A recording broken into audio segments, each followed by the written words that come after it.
Nagmadali ang dalawang catacombs martial artist para puntahan ang isa nilang kasamahan. Pagkarating nila ay bangkay na lang nito ang tangi nilang inabutan. Agad na nag-ingat ang dalawa sa pangamba na baka nasa paligid lang nila ang ating bida.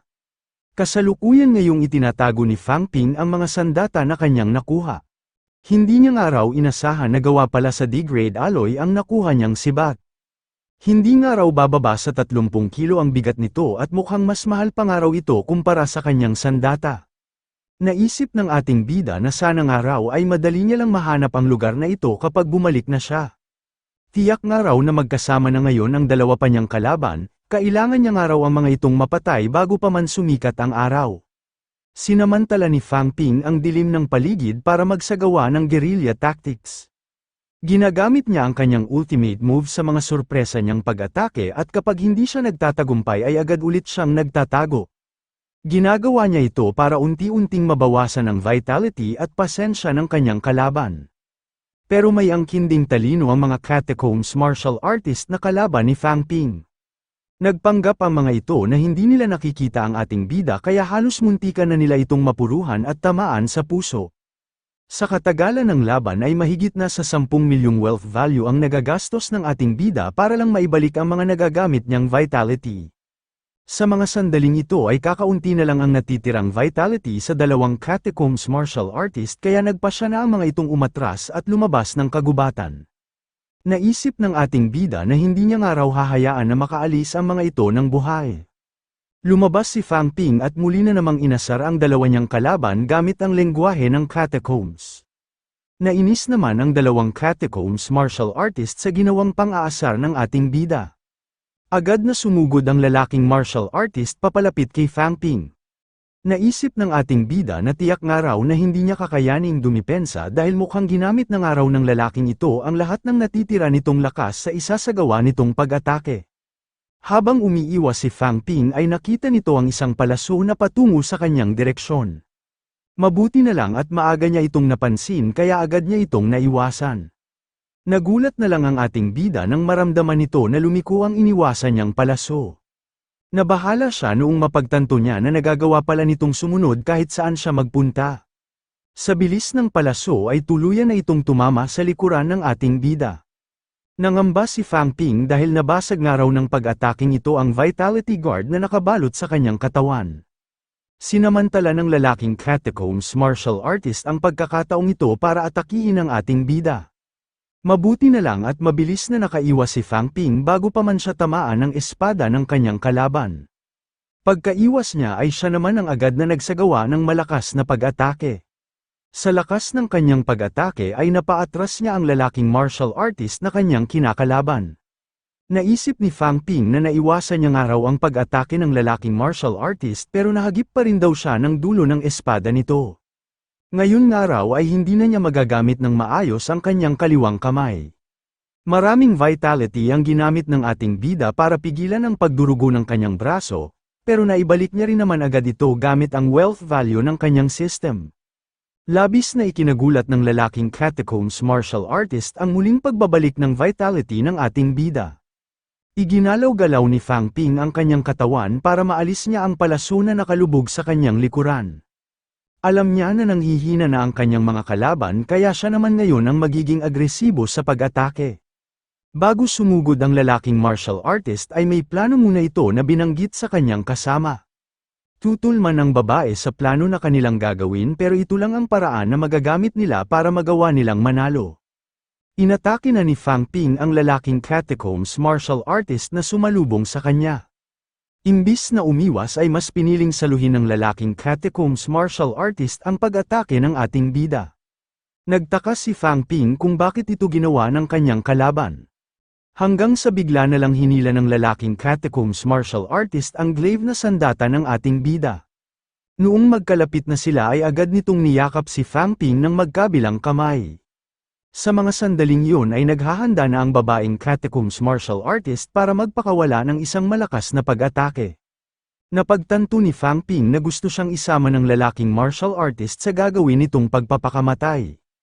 Umipon si Fang Ping ng dugo sa kanyang bibig at agad niya itong ibinuga sa ulo ng lalaking catacombs martial artist na nakayakap sa kanya. Kahit nag-aagaw buhay na ang lalaking martial artist ay hindi pa rin ito binitawan ng ating bida. Pinakawalan na ng babaeng catacombs martial artist ang malakas nitong pag-atake patungo sa direksyon ni Fang Ping at ng isa nitong kasamahan. Gumawa si Fang Ping ng paraan para makaiwas sa pag-atake na pinakawalan ng babaeng martial artist. Ibinuhos niya ang buo niyang lakas para mahili niya pahiga ang kanyang katawan at ang katawan ng lalaki na nakayakap sa kanya. Matagumpay niya itong nagawa kaya ang ulo lang ng lalaki ang tanging tinamaan ng pag-atake na pinakawalan ng babae. Natuwa ang babaeng catacombs martial artist dahil inakala nito na napatay na rin niya ang ating bida. Agad na inalis ni Fang Ping ang bangkay ng lalaki na nakapatong sa kanyang katawan. Ginamit niya ulit ang kanyang system para muling punuin ang kanyang vitality. Nakaramdam ng labis na desperasyon ang babaeng catacombs martial artist noong makita nito na buhay pa rin ang ating bida. Alam niya na wala na siyang pag-asang manalo kaya agad niyang dinuraan ng kanyang dugo ang bagay na kinuha niya sa loob ng dala niyang bag. Napagtanto ni Fang Ping kung ano ang ginawa ng babaeng catacombs martial artist. Nilagyan nga raw nito ng maruming dugo ang dala nitong energy stone para hindi na niya ito mapakinabangan. Agad na sumugod ang ating bida para tapusin na ang natitira niyang kalaban. Ngumiti ang babaeng catacombs martial artist habang pinagmamasdan ang papalapit nating bida. Bigla na lang nitong inatake ang sarili nitong puso na siyang naging dahilan ng mabilis nitong pagkamatay. Naisip ni Fang Ping na napakautak nga raw ng babaeng ito. Dinumihan nga raw nito ang mga dala nitong energy stone at winasak din nito ang sarili nitong puso. Kahit nga raw namatay ito ay hindi nito hinayaan na makinabang ng malaki ang sarili nitong kalaban. Umupo muna si Fang Ping para pansamantalang magpahinga, napaisip din siya kung ganoon ba raw talaga ang mga nangyayari sa loob ng isang digmaan. Naisip ng ating bida na ang tanging dala niya nga lang daw ngayon ay ilang healing water at isang revival pill. Ang kanyang nga raw internal organs ay masama na rin ang kondisyon, hindi niya nga raw inasahan na magtatamo siya ng ganoong karaming pinsala sa maikling panahon ng pananatili niya sa loob ng catacombs. Sa labanang ito ay nakakuha si Fang Ping ng isang D-grade longsword, isang wooden bow at 12 palaso. Mayroon na rin daw siya ngayong 5 energy stone na may bigat na 60 gramo at 3 energy cultivation stone na may bigat na 10 gramo, marahil ay maibibenta niya raw ang lahat ng ito sa halagang 15 milyon. Sa ngayon nga raw ay mahigit na lang sa 60 milyon ang natitira sa kanyang wealth value. Kapag naibenta niya nga raw ang long sword at ang spear na kanyang itinago ay malamang nga raw umabot na sa 100 milyon ang wealth value ng kanyang system. Naalala rin ni Fang Ping na maaari niya rin daw palang kuhanin ang puso ng lalaking mid-rank martial artist. Nag-alinlangan ang ating bida sa pagkuha sa puso ng lalaki na kanyang nakalaban. Pero naisip niya rin naman na nasa loob nga raw siya ng digmaan kaya kailangan niya raw masanay sa mga ganoong kaseselang bagay. Kailangan niya nga raw gawin ang lahat para mas mabilis siyang makapagpalakas. Kung hindi nga raw siya nanalo ay malamang ang bangkay na niya ang nakahandusay ngayon. Lumapit na si Fang Ping para kuhanin ang energized heart ng isang mid-rank martial artist. Noong makuha na niya ito ay agad na nadagdagan ng 16 million ang wealth value ng kanyang system. Sinundan ni Fang Ping ang bakas ng kanyang pakikipaglaban hanggang sa mahanap na niya ang lugar kung saan niya itinago ang 2 sandata na una niyang nakuha.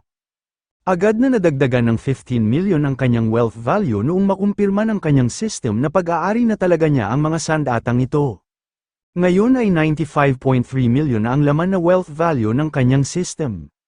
Naisip ni Fang Ping na kapag ipinagbenta niya nga raw ang mga nakuha niyang sandata ay aabot na raw talaga sa 100 milyon ang kanyang wealth value. Namroblema ang ating bida dahil napakabigat nga raw pala ng mga nakuha niyang sandata. Naisip rin ni Fang Ping na may mas malaki pa nga raw siyang problema bukod doon.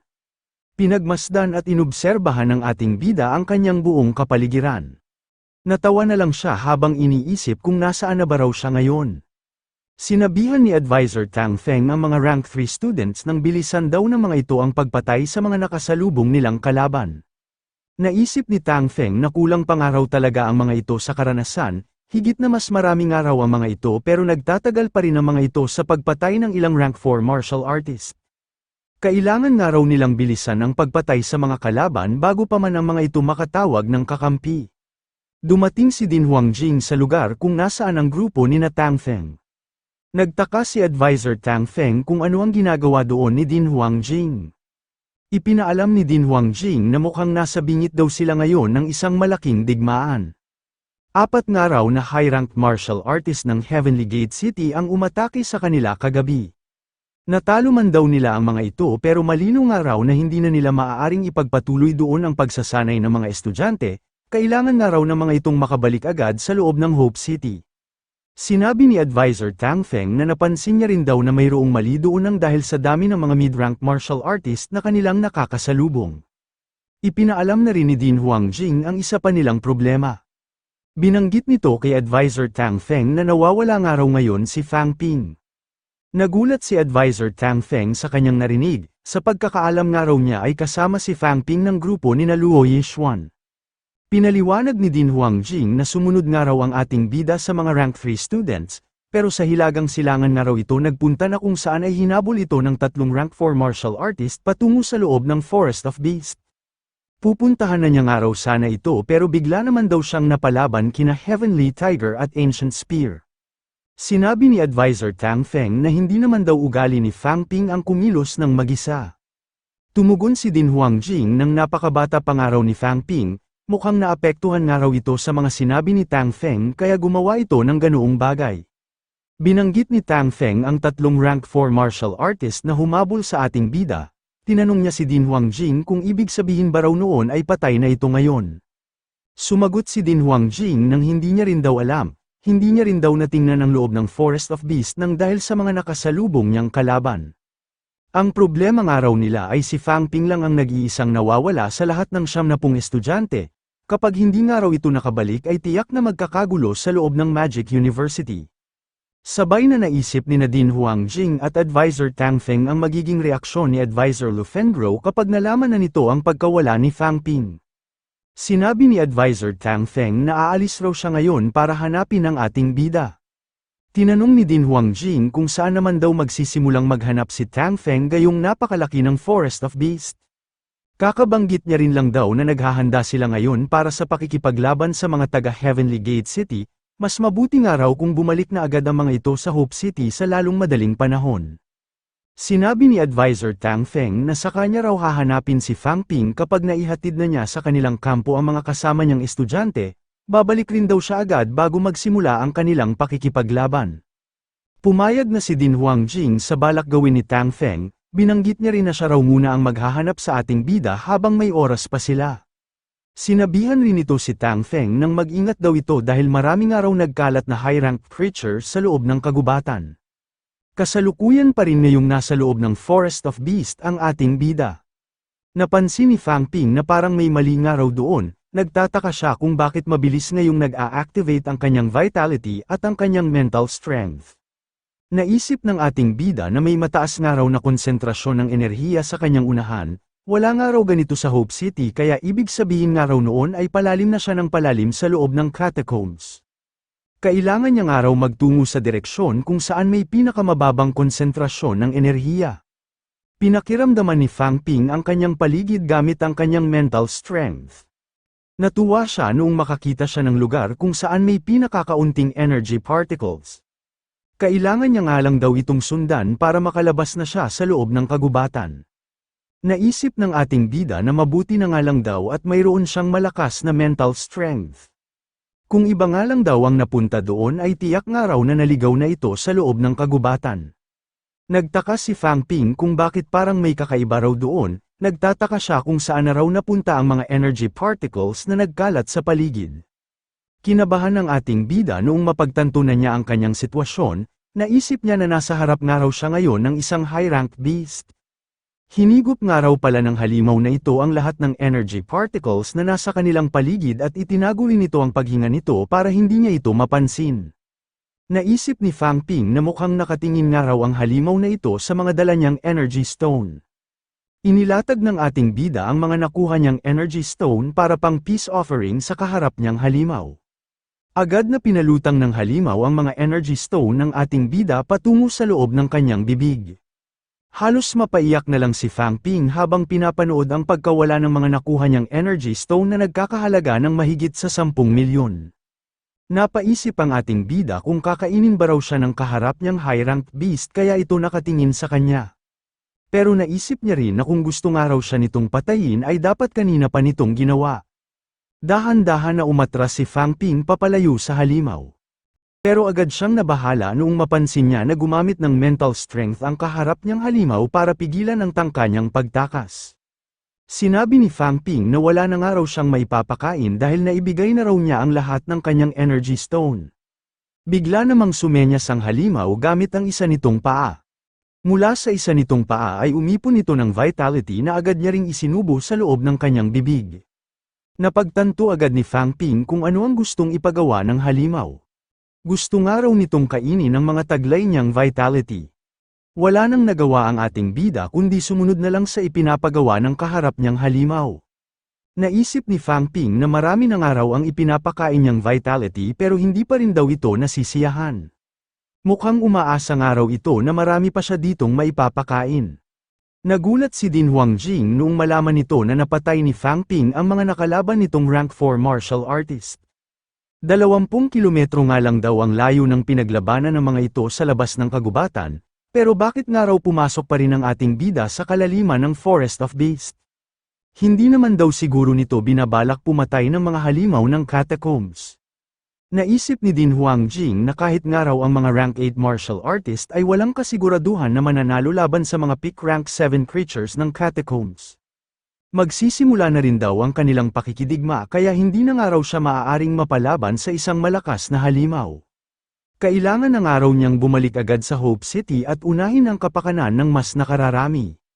Naisip ni Fang Ping na 6 na beses na nga raw niyang pinuno ang kanyang vitality at gumamit na raw siya ng 6 na milyong wealth value para lang masyahan ang kaharap niyang halimaw. Ngayon niya pa nga lang daw napagtanto na ang kagubatan kung nasaan siya ngayon ay ang tinatawag na Forest of Beast at ang halimaw na kanyang pinapakain ay ang tinatawag na Golden King Beast. Sinubukan niya nga raw tumakas habang natutulog ito pero hindi nga raw siya makaalis dahil ginagamitan siya nito ng mental strength. Naisip ni Fang Ping na buhay pa nga raw siya ngayon dahil nabibigyan niya pa ito ng pagkain.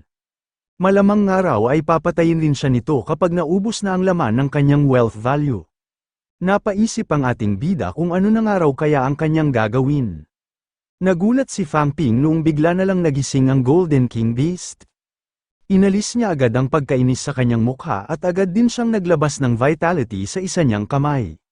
Naisip ng ating bida na mukhang wala nga raw siyang ibang magagawa kundi pakainin muna ito ng pakainin. Pinagpatuloy ni Fang Ping ang pagpapakain ng kanyang vitality hanggang sa umabot na sa mahigit sa 10 milyon ang nababawas sa kanyang wealth value. Tinanong ni Fang Ping ang pinapakain niyang Beast King kung maaari ba raw siyang humanap ng ibang tao na may taglay na mas malakas na vitality para patuloy itong may makain. Nagdahilan ang ating bida na kakaunti na lang daw ngayon ang vitality na natitira sa kanya. Kapag namatay nga raw siya ay wala nang magpapakain dito ng vitality. Maraming nga raw malalakas na tao sa labas ng kagubatan at plano niya raw sanang magpahabol para may bago itong mapagkuhanan ng pagkain. Naisip ni Fang Ping na siguro naman daw ay naiintindihan ng Beast King ang lahat ng kanyang mga sinabi. Bigla na lang bumangon ang Beast King at inamoy ang ating bida. Pagkatapos itong gawin ng halimaw ay bumalik na ulit ito sa kanyang paghiga. Naisip ni Fang Ping na mukhang inamoy nga raw siya ng Beast King para tandaan nito ang kanyang amoy. Mukhang balak nga raw talaga siya nitong hanapin kapag hindi siya bumalik. Napaisip din ng ating bida kung saan naman daw kaya siya hahanap ng tao na magpapakain dito ng vitality. Hindi na niya muna ito inintindi dahil mas dapat niya nga raw problemahin kung paano siya makakatakas. Nagpaalam na si Fang Ping sa Beast King na aalis na raw siya para humanap ng mga malalakas na martial artist na magpapakain dito ng vitality. Nagmadali sa paglayo ang ating bida noong mapagtanto niya na hindi na siya pinipigilan ng halimaw. Naisip ni Fang Ping na gumamit nga raw siya ng mahigit sa 10 milyon sa kanyang wealth value at naibigay na rin niya ang lahat ng mga nakuha niyang energy stones. Ginawa niya nga raw ang lahat ng ito para makaligtas siya sa kamay ng isang high-rank beast. Nagpasalamat ang ating bida dahil madali niya nga lang daw na paniwala ang makapangyarihang Beast King. Kailangan na nga lang daw niyang lakbayin ang kasalungat na direksyon kung saan natutulog ang Beast King at magagawa na raw niyang makaalis doon. Pagkalipas ng isang oras ay nakalabas na rin sa loob ng Forest of Beast ang ating bida. Natuwa si Fang Ping dahil matagumpay nga raw ang kanyang pagtakas. Pero panandalian din lang ang kanyang tuwa noong mapansin nito ang isang catacombs martial artist na kakatapos din lang makipaglaban. Kinabahan siya ng sobra noong mapagtanto niya na isang rank 5 martial artist ang lalaking ito. Agad na tumakbo ang ating bida papasok ulit sa loob ng Forest of Beast.